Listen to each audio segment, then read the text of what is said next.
다음은 관악구 제2선거구 출신 존경하는 왕종순 의원님 나오셔서 발언하여 주시기 바랍니다.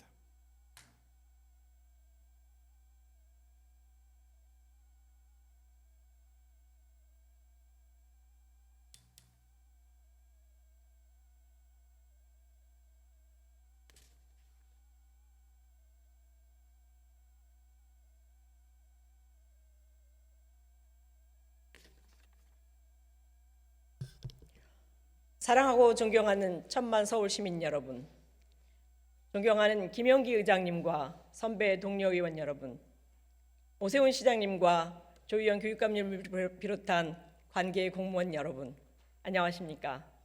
관악구 제2선거구 출신으로 기획경제위원회에서 의정활동을 하고 있는 왕정순 의원입니다. 본 의원은 오늘 서울시의 많은 전통시장들이 대형 화재로부터 안전한지에 대해 말씀드리고자 합니다. 2023년 3월 4일 인천 동구 현대시장에서 화재가 발생해 많은 상인들이 큰 피해를 입었습니다. 화재 당시 시장에 설치되어 있던 폴리카보네이트 아케이드 시설이 피해 확산에 영향이 컸다는 문제가 제기되었습니다.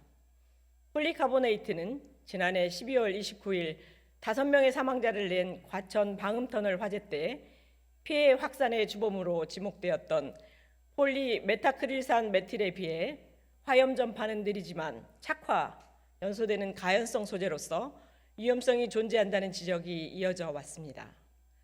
소방청 역시 과천 방음터널 화재 후 방음터널과 유사한 재질을 사용하는 전통시장 아케이드 화재에 대한 위험성 검토 결과 전통시장은 가연물이 많아 화재 발생 시 아케이드를 통해 연소가 확대될 우려가 있다고 분석한 바 있습니다. 국회에서도 전통시장 아케이드 설치 시 난연성 재질 사용과 더불어 아케이드 설치 전 소방당국의 사전 동의를 받도록 하는 관련법 개정안이 발의되기도 했습니다. 그렇다면 서울시는 어떨까요? 관련 부서에 확인해 본 결과 아케이드 시설이 설치된 서울시 전통시장 81곳 중 폴리카보네이트 재질이 활용된 곳은 58곳으로 10곳 중 7곳이나 되었습니다. 그렇다면 화재 발생 시 초등 대처가 가능한 스프링클러 시설은 설치가 되어 있을까요?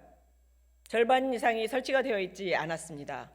설치되어 있는 전통시장 중에서도 화재 발생 시 자동으로 즉시 대응 가능한 시설이 갖춰진 곳은 30%에 그쳤습니다. 나머지는 모두 소방차가 와서 물을 공급해야 하는 연결 살수 방식이었습니다. 폴리카보네이트 재질을 활용한 전통시장으로 한정하면 10곳 중 6곳 이상의 스프링클러 시설 설치가 되어 있지 않았습니다. 대부분의 전통시장들은 낡고 오래된 배선 체계와 겨울철 난방기 사용 등 화재 위험성에 많이 노출되어 있어서 초기에 불씨를 잡지 않으면 큰 불로 이어지기 쉽습니다. 화재가 났을 때 피해를 보상받기도 쉽지 않습니다. 지난해 행정사무감사에서도 지적했지만 서울의 전통시장 화재공제보험 가입률은 전국 꼴찌였습니다. 가입하는 상품 역시 1만 원 미만인 경우가 많아 실제 보상에는 턱없이 부족한 상황입니다.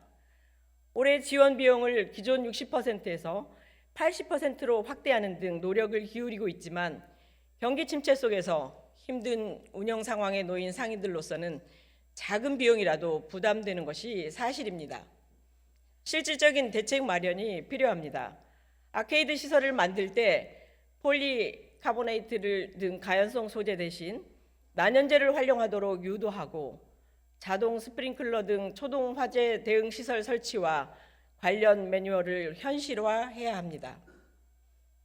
화재 공제 보험 가입률을 높이기 위해 화재 공제 보험료를 현실화하고 필요에 따라서는 민간 손해보험사와도 연계하는 노력도 필요합니다.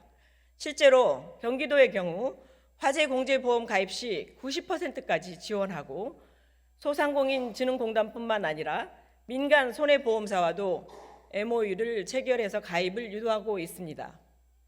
화재 안전을 위한 시설 현대화나 보완이 필요한 전통시장 및 점포 밀집 현황을 세밀하게 조사해서 예산 투입의 우선순위를 정하고 화재 안전 우수 전통시장에 대해서는 획기적인 수준의 인센티브를 확대하는 방안도 추진해야 합니다. 화재는 언제 어디서 어떻게 발생할지 아무도 모릅니다.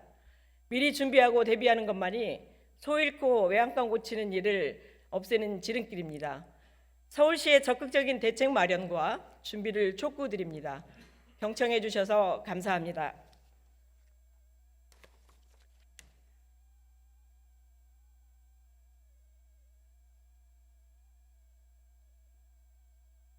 왕정순 의원님 수고하셨습니다.